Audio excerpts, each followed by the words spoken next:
పిల్లలకి స్కూల్ పాఠశాలైతే పేరెంట్స్‌కి స్కూల్ పేరెంట్స్‌శాల. నమస్తే. మీరు చూస్తుంది సుమన్ టీవీ. నేను మీ కీర్తి. నాతో పాటు ప్రముఖ ఆస్ట్రాలజర్ బ్రహ్మశ్రీ గోరుగుంట్ల సురేష్ బాబు గారు ఉన్నారు. నమస్తే సురేష్ బాబు గారు. కీర్తి గారు నమస్కారం అండి. సో ఆగస్ట్ 1 నుంచి 31 వరకు ద్వాదశ రాశుల వరకు ఎలా ఉంటుందో తెలుసుకోబోయే ముందు ఆగస్ట్ నెలలో రాబోయే పండుగల గురించి ఒకసారి మాట్లాడుకుందామండి. సో కీర్తి గారు, మనకి ఆగస్టు మంత్ వచ్చేటప్పటికి అష్టమితో స్టార్ట్ అవుతుందండి. అష్టమితో స్టార్ట్ అయ్యేది మాసం మనకి శ్రావణ మాసం అష్టమితో స్టార్ట్ అయ్యి సప్తమి భాద్రపద మాసంతో ఎండ్ అయిపోతుంది అనమాట. ఈ యొక్క 31 డేస్లో చాలా చాలా విశేషకరమైన పండగలు తర్వాత పర్వదినాలు ఉన్నాయి. అవి ఏంటో చూద్దాం. ఫస్ట్ వచ్చేటప్పటికి మనకి శ్రావణ మాసం అనగానే శుక్రవారాలు చేసుకుంటాం, సోమవారాలు చేసుకుంటాం, మంగళగౌరి వ్రతాలు చేసుకుంటూ ఉంటాం అనమాట. బట్ మోస్ట్ ఇంపార్టెంట్ పండుగ, అందరూ మోస్ట్ ఫేవరబుల్ ఏంటంటే వరలక్ష్మి వ్రతం చేసుకుంటూ ఉంటాం. వరాలు మనకు ఉంటాయి కాబట్టి మనం అనుకుంటాం అడిగితేనే కోరికలు మనకు దేవతలు ఇస్తారని. అడగకుండా కూడా చాలా కోరికలకు మనకు ఆల్రెడీ అమ్మవారు ఇస్తూనే ఉంటారనమాట. ఒక మనిషి ఉదయం నుంచి సాయంత్రం లెగిసే వరకు 800 కోరికలు దేవతలు అడగకుండానే మనకి ఇస్తూ ఉంటారు. మనం చూస్తూ ఉంటాం, వింటూ ఉంటాం, నిద్రపోతూ ఉంటాం, లెగుస్తూ ఉంటాం. టిఫిన్ కావాలి, బ్రేక్ఫాస్ట్ కావాలి, లంచ్ కావాలి, డిన్నర్ కావాలి, స్నానానికి నీళ్లు కావాలి, ఐఫోన్ కావాలి, ఇన్స్టాగ్రామ్ కావాలి, యూట్యూబ్ కావాలి, ఇవన్నీ ఆటోమేటిక్గా వచ్చేస్తుంటాయి. మనం అడగం కదా, బై డిఫాల్ట్ వచ్చేస్తూ ఉంటాయి అనమాట. అలా వరాలు ఆటోమేటిక్గా మనకి ఇచ్చే లక్ష్మి కాబట్టి వరలక్ష్మి అంటారు. ఆ రోజున మనకి గ్రాటిట్యూడ్ చూపించాలి. ఇంకా వరలక్ష్మి వ్రతం చేసుకుంటాం, మంగళగౌరి వ్రతము, తర్వాత ఇది శ్రావణ మాసం, శివుడికి ఇష్టమైన మాసం కాబట్టి సోమవారాలు కూడా చేసుకుంటూ ఉంటారు. 9th కనుక చూసుకుంటే ఆ 9th డేటు చాలా ఎగైన 3-4 పండుగలు ఉన్నాయి. ఆ ఒక్క రోజులోనే 3 పండుగలు కలిసినాయి. ఒకటి రాఖీ పండుగ, 2 గాయత్రి మాత జయంతి, ఉపకర్మ, జంధ్యాల పండుగ అని అంటారు. ఇవి 3-4 కలిసిపోయి ఈవెంట్స్ అందులో ఉన్నాయి కూడా చాలా విశిష్టతమైన రోజు అని చెప్పుకుంటారు.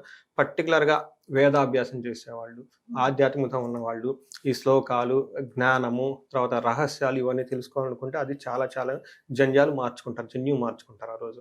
తర్వాత దీంతో పాటు మనకి శ్రీకృష్ణ జన్మాష్టమి ఉంది 16వ తారీఖు, 27వ తారీఖు వినాయక చవితి ఉంది. సో సిద్ధి బుద్ధి ప్రదాత, ఎవరికైనా సరే అటు అనుకున్న పనులు కావాలన్నా, బుద్ధి ఇంటెలిజెంట్ విభాగం పిల్లలుగా కావాలనుకున్నా కానీ తప్పకుండా చేసుకోవాలి. వరలక్ష్మి వ్రతం ఎవరైతే చేసుకుంటారో కంపల్సరీగా ఇది కూడా చేసుకోవాలి. ఇది ఒక సీక్రెట్. ఎందుకంటే అమ్మవారి చెంచలాక్షి అటు ఇటు కదులుతుంటారు, ఒకసారి నిలకడగా ఉంటారు. బట్ అమ్మవారి స్ట్రాంగ్గా మన దగ్గరే ఎప్పుడు నిలబడి ఉండాలంటే దత్తపుత్రుడైన వినాయకుడిని పూజ చేసుకోవడం చాలా చాలా మొత్తం. సో ఇవి చాలా ముఖ్యమైన పండుగలు అవన్నీ అందులో ఉన్నాయి కాబట్టి ఆధ్యాత్మికంగా ప్రతి ఒక్కళ్ళు గడిపి అష్టైశ్వర్యాలతోటి భోగభాగ్యాలతో ఉండాలని చెప్పేసి మనం కోరుకుందాం. కర్కాటక రాశి వారికి ఆగస్ట్ 1 నుంచి 31 వరకు ఎలా ఉంటుందో తెలుసుకుందాం. ఈ మాసం కనుక చూసుకుంటే కర్కాటక రాశి వాళ్ళకి మిక్స్డ్గా ఉండే రిజల్ట్ ఉంటుందండి. కొంతమందికి జాబులు ఇబ్బంది పడే అవకాశం ఎక్కువగా ఉంటుంది, కీర్తి ప్రతిష్టలకు కొంచెం ఇబ్బంది పడే అవకాశం ఎక్కువగా ఉంటుంది. అంటే ఓవరాల్గా చూసుకుంటే ఒక 50-50, కొంత విషయాల్లో బాగుంటుంది, కొన్ని విషయం బాగుండదు మనం చెప్పుకోవాలి. అందుకని ఈ మంత్లో కొంచెం వీళ్ళు ఆలోచించుకొని ప్లాన్ చేసుకుంటే బాగుంటుందని చెప్పేసి మనం చెప్పుకోవచ్చు. ఫస్ట్ కర్కాటక రాశి కనుక చూసుకుంటే ఇందులో పునర్వసు 4వ పాదం ఉంటుంది, పుష్యమి 1, 2, 3, 4 పాదాలు, ఆశ్లేష 1, 2, 3, 4 పాదాలు అంతా కర్కాటక రాశిలో ఉంటారు. పేరు బలం కనుక మనం చూసుకుంటే హీ, హూ, హే, హో, డా, డీ, డూ, డో అన్న లెటర్స్ అంతా కూడా కర్కాటక రాశి. ఈ అక్షరాలు మోరార్లెస్ ఇదే సౌండ్తో వాళ్ళ పేర్లు ఉన్నా కానీ మనకి కర్కాటక రాశి కింద వస్తారని తెలుసుకోవాలి. తర్వాత మనకి గ్రహాలు కనుక చూసుకుంటే 17th ఆగస్టు 17th వీళ్ళకి సూర్యుడు మారుతూ ఉన్నారండి. వీళ్ళకి సింహరాశిలో వెళ్తూ ఉన్నారు. బుధుడు, తర్వాత శుక్రుడు, కుజుడు కూడా మారుతున్నమాట. శుక్రుడు వచ్చేటప్పటికి 26వ తారీఖున మారుతూ ఉన్నాడు. జూలై మంత్ అంటే 3 days ముందుగానే మారుతూ ఉండటం వల్ల హోల్ మంత్ అంతా వాళ్ళకి ఎఫెక్ట్ పడుతూ ఉంటుంది. అలానే కుజుడు వచ్చేటప్పటికి కన్య రాశిలో మారుతూ ఉంటారండి. వీళ్ళు 28th జూలై మంత్ 28th అంటే 2-3 days ముందుగానే వీళ్ళు మారుతూ ఉన్నారు అనమాట. అంటే టోటల్గా ఆగస్టు మంత్ వచ్చేటప్పటికి మనకి 4 ప్లానెట్స్ యొక్క ప్రభావం వీళ్ళ మీద ఉందని తెలుసుకోవాలి. సో మనకి సూక్ష్మ గోచారం, లఘు గోచారం కాన్సెప్ట్ ప్రకారం కనుక మనం చూసుకుంటే వీళ్ళకి ఏం చెప్తారంటే మహర్షులు మనకి టీవీలో హెడ్లైన్స్ లాగా ఒక వెరీ షార్ట్గా మనం ఆ మంత్ ఎలా ఉందో తెలుసుకోవచ్చు. మనం కనుక చూసుకుంటే వీళ్ళకి ధనలాభం, పరాభవం, అర్ధప్రాప్తం. అంటే ఏ ప్రకారంగా కనుక చూసుకున్నా కానీ ధనం, అర్ధప్రాప్తి, విత్తసిద్ధి అంటే ఏ ప్రకారంగా చూసుకున్న ధనం విషయంలో చాలా బాగుంటుందని మనం చెప్పుకోవచ్చు. అయితే పరాభవము, అవమానం జరిగే అవకాశం ఎక్కువగా ఉంటుంది. ఇది ఒక్కటి మాత్రం కొంచెం జాగ్రత్తగా ఉండాలి, మిగతా అన్ని విషయాల్లో బాగుంటుందని మనం చెప్పుకోవచ్చు. మనకి సూర్యుడు వీళ్ళకి 2nd హౌస్లో ఉండటంతో ఏమవుతుందంటే వీళ్ళకి ఈ మంత్ అంతా ఎక్కువగా ఇది బాగుండాలా బాగలేదన్నది ఇలా చేతుల్లోనే ఉంటుందని మనం చెప్పుకోవచ్చు. ఇది ఎందుకంటే 50-50గా ఉంది. సో వీళ్ళు కొంచెం ఏమంటారు రెక్లెస్గా ఉండటం, ఇంట్రెస్ట్గా ఉండటం, అశ్రద్ధగా ఉండటం, ఎలా పడితే అలాగనే పనులు చేసుకుంటే ఈ 50% కాస్త ఇంకా నెగిటివ్ అయిపోయి ఖచ్చితంగా ఇబ్బందులు పడిపోతాం. అందుకని 50% గాడ్ బాగుంది, మిగతా 50% మీరు కొంచెం ఇంటెలిజెంట్గా ఉండేసి ఏది చేయకూడదు ఏది చేయాలని ఆలోచించుకొని టైంతో ఉండాలి. త్వరగా వెళ్లకుండా ఉంటే చాలా మంచిది. మనకేం చెప్తారు, సెకండ్ హౌస్లో సూర్యుడు ఉండటం వల్ల హీనత్వం, దుష్ట సంసర్గో, మనస్తాపో, శిరోవెద, కృషి నిష్ఫలం, వాణిజ్యం, విత్తరాశిగతో అని చెప్తారు. రెండో ఇంట్లో కనుక సూర్యుడు ఉంటే వీళ్ళకి ఏం చెప్తారు, ఫిజికల్గా వీక్నెస్గా ఉంటుంది. దుష్ట సంసర్గో, దుష్టులతో సహవాసం పెట్టే అవకాశం ఎక్కువగా ఉంటుంది. తర్వాత శిరోవెద, ఎక్కువగా హెడేక్ వచ్చే అవకాశం ఎక్కువగా ఉంటుంది. నిష్ఫలం, కృషి, వాణిజ్యం, బిజినెస్ చేసినా వ్యవసాయం చేసినా అందులో ఎక్కువగా రిజల్ట్ ఉండదు అని చెప్తూ ఉంటారు. లాస్ట్ వస్తాయని చెప్పలేం కానీ రిజల్ట్ అయితే ఉండదు అని చెప్తూ ఉంటారు. కాబట్టి కొంచెం జాగ్రత్తగా, ఫలితం ఉండకపోవచ్చు. బట్ బేసికల్గా మనుషులకి దుష్ట సంసర్గం, చెడు సవాసాలు పెట్టే అవకాశం ఎక్కువగా ఉంటుంది. ఆ తర్వాత మళ్ళీ బాధపడతారు, అయ్యో అనవసరంగా పడ్డాము ఏంటి అని చెప్పేసి. ఆల్రెడీ ఉన్న పరిస్థితి 50-50గా ఉంది. దీంట్లో ఇంకా చెడు సవాసాలు పెట్టేసి వాళ్ళు ఏదో చేసి ఇది కాస్త పోతుంది. కాబట్టి ఈ మంత్ కొంచెం జాగ్రత్తగా ఉండటం ఈ కర్కాటక రాశి వాళ్ళకి ఎంతైనా అవసరం. తర్వాత వీళ్ళకి గొడవలు అయ్యే అవకాశం కూడా ఎక్కువగా ఉంటుంది. కొంచెం జాగ్రత్తగా ఉండాలి. గొడవలు అయితే అని మీకు ముందుగా తెలిసింది కాబట్టి కొంచెం దూరంగా ఉండండి. ఎవరిని ఏదైనా అన్నా కానీ దాన్ని పట్టించుకోకుండా అలా మేము చూసి చూడనట్టు అంటారు చూడండి, అలా వదిలేసుకుంటూ వెళ్ళిపోతే బాగుంటుంది అని చెప్పుకోవాలి. నెక్స్ట్ కుజుడు వీళ్ళకి యోగ్యతని ఇస్తూ ఉన్నాడండి, చక్కగా తీసుకొస్తున్నాడు. కానీ కుజుడు ఇచ్చే యోగ్యతకరమైన రిజల్ట్ వీళ్ళకి ఎక్కువగా ఎక్స్పీరియన్స్ అవ్వ, విపరీత వేద ఉండటం వల్ల మనకి ఏం చెప్తారంటే శాస్త్రంలో మహర్షులు, కుజుడు 3వ ఇంట్లో ఉంటే విత్తలాభం, ఆరోగ్యం, ఇష్టసిద్ధి, సుఖావహ, వస్త్రలాభో, ధన ప్రాప్తి, తృతీయగా కుజ అని చెప్తారు. అంటే ఈ ప్రకారం కనుక చూసుకుంటే ధనం విషయంలో లాభం ఉంటుంది, ధాన్యం విషయంలో లాభం ఉంటుంది. తర్వాత ఇష్టసిద్ధి, సుఖావం, అనుకున్న పనులు అయితే చక్కగా జరుగుతుంది, లగ్జరీగా కంఫర్టబుల్గా ఉంటారు అని చెప్పొచ్చు అనమాట. మనకి ధన ప్రాప్తి ఉంటుందని చెప్తారు. అయితే ఇవి ఎక్కువగా వీళ్ళకి ఎక్స్పీరియన్స్ అవ్వరు అని చెప్పుకోవచ్చు. అంటే అంత హై లెవెల్లో ఉండదు, తక్కువగా ఉంటుంది, మోడరేట్గా ఉంటాయి అని చెప్పుకోవాలి. ఇంతేకాకుండా వీళ్ళకి ప్రాఫిట్ ప్రకారంగా ఏది చూసుకున్న జాబ్లో బాగుంటుంది, మనీ విషయంలో, ప్రాఫిట్ విషయంలో చాలా చక్కగా బాగుంటుందని మనం చెప్పుకోవాలి. అయితే 3వ గ్రహం మనం ఎక్కువ ముఖ్యంగా చెప్పుకునే గ్రహం ఏమంటే శుక్రుడు అని చెప్పుకోవాలి. శుక్రుడు వీళ్ళకి 12వ స్థానం ఉండటం వల్ల ఇది అగైన్ అంత అనుకూలంగా లేదని మనం చెప్పుకోవాలి. శుక్రుడు 12వ స్థానంలో ఉంటే శత్రుపీడ, చోరబాధ, అతిక్లేశ, మహద్భయం, కృషి ఆది సర్వ విఘ్నాంచ, ద్వాదశికే భృగో అని చెప్తారు. ఏదైనా కనుక పని చేస్తే అందులో కూడా రిజల్ట్ రాదు. మనం ఇందాక చెప్పుకున్న సూర్యుడు సరిగ్గా రిజల్ట్ ఇవ్వరు, శుక్రుడు కూడా సరిగ్గా రిజల్ట్ ఇవ్వరు. తర్వాత ఏదైనా కనుక కష్టపడితే అందులో ఆటంకాలు వచ్చే అవకాశం ఎక్కువగా ఉంటుంది. మహాద్భయం, ఏదో ఒక కారణం నుంచి ఎక్కువగా భయపడే అవకాశం ఎక్కువగా ఉంటుంది. బేసికల్గా వీళ్ళు దుష్ట సంసర్గ, దుష్టులతో సమాసం పట్టేసి తర్వాత ఏదో ఒక దాంట్లో సోషల్ ప్రిస్టేజ్లు ఇవన్నీ వచ్చేస్తుంది.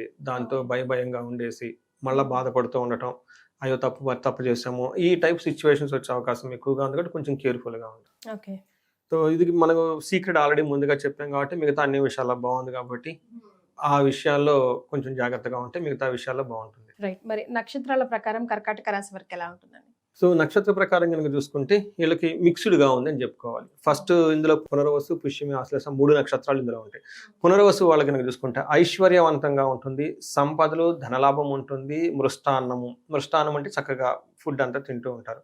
ఇవన్నీ పాజిటివ్ సైడ్లో ఉన్నాయని చెప్పుకోవాలి. నెగటివ్ సైడ్లో ఏమంటాయంటే కలహము, నాశనము అని 2 చూపిస్తూ ఉన్నాయి. అంటే గొడవలు అయ్యే అవకాశం ఎక్కువగా ఉంటుంది. ఈ గొడవలు కూడాను వీళ్ళు ఎగ్జిక్యూట్ చేయాల్సిన వర్క్ గురించి, లేదంటే వాళ్ళ యొక్క అన్నాదమ్ముల గురించి గొడవలు వచ్చే అవకాశం ఎక్కువగా ఉంటుంది. ధనం గురించి కూడా వాళ్ళకి గొడవలు వచ్చే అవకాశం ఎక్కువగా ఉంటుంది. పుష్యమి నక్షత్రం వాళ్ళకి కానీ ఐశ్వర్యవంతంగా ఉంటుంది, సంపదలు ఉంటాయి, మృష్టాన్నం ఉంటుంది. వీళ్ళకి 2 ప్రాబ్లమ్స్, ఒకటి నాశనము, కలహము ఉంటుంది. అంటే ధనం విషయంలో అనుకున్నది రాక ఇబ్బంది పడే అవకాశం ఎక్కువగా ఉంటుంది, గొడవలు అయ్యే అవకాశం కూడా ఎక్కువగా ఉంటుంది.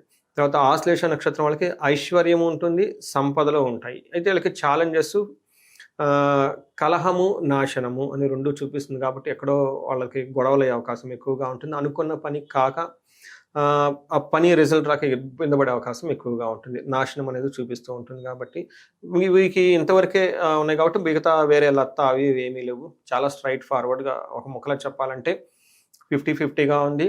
ఆ 50%ని బాగు చేసుకోవాలి లేదా ఇంకా ఇబ్బంది పడాలనేది ఇలా చేతిలో ఉందని చెప్పుకోవచ్చు. రైట్. సో మరి వాళ్ళకి ఎలా దిశానిర్దేశం, ఎలాంటి రెమెడీస్ చేసుకుంటే బాగుంటుంది అంటారు? సో రెమెడీస్ చెప్పే ముందు చాలా మందికి ఆల్మోస్ట్ 2 years నుంచి నేను ప్రతిసారి చెప్తూ ఉంటాను, ధనానికి ఎవరు ఇబ్బంది పడకూడదు, ధర్మార్థ కామ మోక్షాలు అని చెప్తూ ఉంటారు. మనకు పురుషార్థాలు అంటే పుట్టిన తర్వాత ఫస్ట్ ప్రతి మనిషి చేయాల్సింది ఇవి. వన్స్ అప్ అనే టైము మనకి మోక్షం అనేది మోస్ట్ ఇంపార్టెంట్ అన్నట్లు ఉండేవాళ్ళు. ఆ తర్వాత రాను ఇప్పుడు ఏమవుతుందంటే జాబ్ దొరకడం కష్టంగా ఉంది. బతకడం కష్టంగా ఉంటుంది. ధనం సంపాదించడం ఇంకా కష్టంగా ఉంటుంది. వచ్చిన ధనం నిలబెట్టుకోకుండా ఇబ్బంది పడిపోతూ ఉంటారు. ఈ ధనమే మన దగ్గర లేకపోతే ఇంకా కామం ఏముంటుంది, మోక్షం ఏముంటుంది, స్టక్ అయిపోతారు. ఇలా ఉండకూడదు. ధనం ఫిల్ అవ్వాల్సింది చాలా ఇంపార్టెంట్. అందుకే నేను ఎప్పుడు కుబేర పాశుపత అభిషేకం, తర్వాత మహాలక్ష్మి విశేష హోమం ప్రతి చోట ప్రతి ఒక్కరికి చెప్తూ ఉంటాను. చాలా మందికి వాళ్ళ ఇళ్లలోనూ ఆఫీస్‌లో చేయడం కూడా జరిగింది ఆ హోమాలు, పూజలు. అయితే ఈ క్రమంలో కొంతమంది మాకు సామూహికంగా రేట్ తక్కువ దాంట్లో ఏదన్నా ఉంటే ఎప్పుడైనా ఉంటే చెప్పండి అని కొంతమంది చెప్పడం జరిగింది, అడగటం జరిగింది. వాళ్ళ గురించి అని చెప్పేసి శ్రావణ మాసం లాస్ట్ శుక్రవారం వస్తుందండి. 21, 22 తారీఖులో ఒకరోజు వచ్చేటప్పటికి కుబేర పాశుపత అభిషేకం ఫుల్ అది హాఫ్ డే ఉంటుంది. రెండో రోజు వచ్చేటప్పటికి విశేష పారాయణం ఉంటుందండి. సంపుటీకరణ శ్రీ సూక్తంతో చేసి విశేష హోమం ఈ 2 పెట్టడం జరిగింది. ఇది ఎవరైనా గనక ఇంట్రెస్ట్ ఉంటే కనిపిస్తున్న నెంబర్ గనక కాల్ చేస్తే మనకి వాళ్ళకి అది డీటెయిల్స్ అన్నీ ఇచ్చేసి ఒక ప్రొవిజన్ లాగా క్రియేట్ చేయొచ్చు. సో ఎక్కువ మంది వచ్చేసి ఇంట్రెస్ట్‌గా ఉంటే ఆ ప్రోగ్రామ్ దిగ్విజయంగా చేయడం కుదురుతుంది. రైట్. సో ఇది కాకుండా వీళ్ళ గనక చూస్తుంటే నాశనము, కలహము ఈ 2 చూపిస్తూ ఉందండి. వీళ్ళకి చేయాల్సింది ఏంటంటేనండి, లక్కీగా వీళ్ళకున్న సమస్యలకి మనకి శ్రావణ మాసం కూడా కోయిన్సిడెన్స్ అవ్వటం చాలా బాగా జరిగింది. ప్రతి శుక్రవారం చక్కగా చేయమనండి. లక్ష్మీనారాయణని ఎక్కువగా పూజ చేయాలి. తర్వాత కుజుని యొక్క వీళ్ళకి వాళ్ళ గొడవలు వచ్చే అవకాశం ఎక్కువగా ఉందంటే సుబ్రహ్మణ్యేశ్వర స్వామిని పూజించడం, మంగళవారం రోజు 1 కేజీ కందులు గనక దానం చేస్తూ ఉంటే సరిపోతూ ఉంటుంది. ఓకే. వీళ్ళకి ఇంటెన్సిటీ బాగా ఎక్కువగా ఉంటాయి గొడవలు. ఓకే. వాళ్ళు భరించలేకపోతున్నారు అనుకున్న టైంలో, ఈ టైంలో వాళ్ళు చండీ హోమం చేపించుకున్న, మన్యు పాశుపత అభిషేకం చేపించుకున్నా గానీ చాలా బాగా కలిసొస్తుందండి వీళ్ళకి. సో ఇంతవరకు చేసుకుంటే చక్కగా ఉంటుందని చెప్పేసి మనం అనుకోవచ్చు. రైట్. చాలా సంతోషం సురేష్ బాబు గారు. కర్కాటక రాశి వారికి ఆగస్ట్ 1 నుంచి 31 వరకు ఎలా ఉంటుందో తెలియజేశారు. ధన్యవాదాలు.